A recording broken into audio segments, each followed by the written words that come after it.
This weekend, CBC News got rare access to Haiti's capital for the first time since the deadly escalation in gang violence over the past recent months. Gangs control almost all of Port-au-Prince, including all roads leading in and out. People there are desperately seeking safety, with killing, sexual assault, and kidnapping commonplace. Last month, the Transitional Council was installed, and now a multinational police force is expected on the ground by the end of the month to help restore order. The CBC's Paul Hunter and his team are in Port-au-Prince today, and Paul joins me from there live this morning. Paul, you were able to go deep into gang territory. You went with the World Food Program. What was that like? What did you learn about the work that's being done?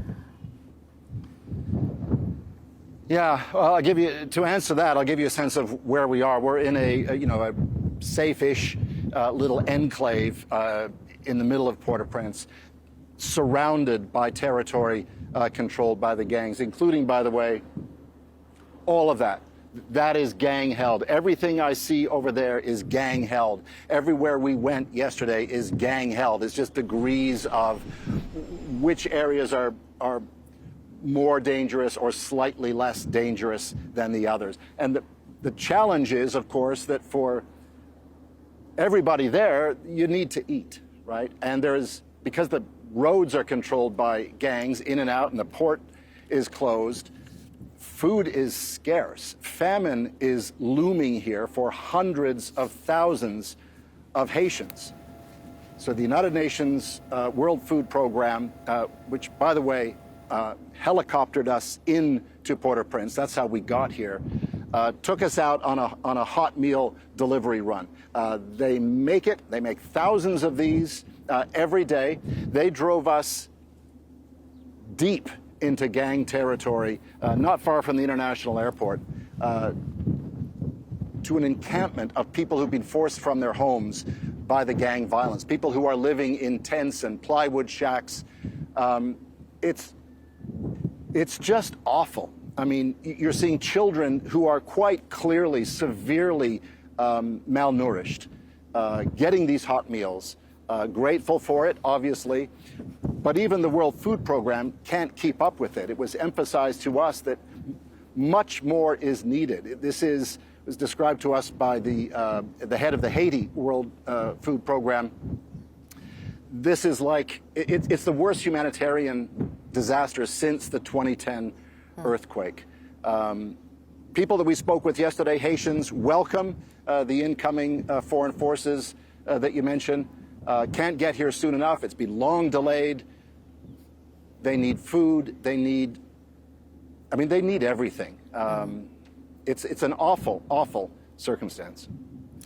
You mentioned the multinational force. As you know, there's so many people in Canada who are from Haiti, have connections to Haiti. Canada also played a role in the training of that force. What difference is it expected to make, Paul? Well, there is optimism when it gets here. And by the way, there are signals that there may be more delays, but right now the latest sort of intel is May 23rd, May 24th, in and around there. There is optimism that they will make a difference. The goal really, it's a vast swath of land that needs to be sort of commandeered.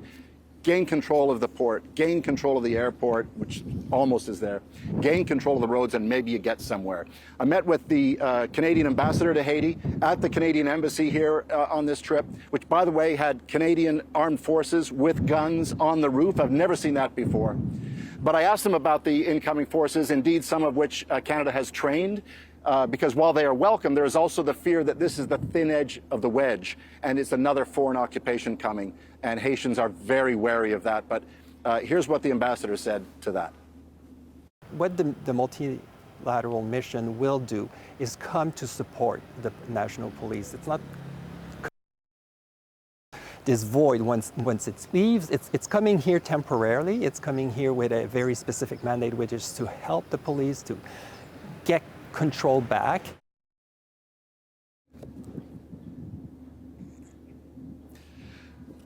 Emphasis, Rosie, on that they are here to help. They're not here to be the Haitian police. They're here to help the Haitian police try to restore order.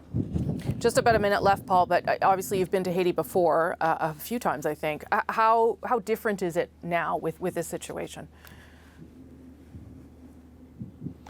Yeah, well, I mean, in many ways, it's like the immediate aftermath of the earthquake. So many of life's necessities are unavailable to hundreds of thousands of people. Only the difference now is there's also vicious armed gangs with guns kidnapping and raping and killing people. Everywhere we've been in this city, we've been all over the place, only in armored vehicles are you allowed to travel around. We stepped out at one point because you sort of suss out the area. Is that okay? You talk to local people. Is it okay we come here? You stay out of those vehicles for as short a time as possible because there are guns and gang members everywhere. Paul Hunter, thank you to you and your team. Be safe, and we'll watch for more of your work, of course, throughout the day. Thanks, Paul. Appreciate it.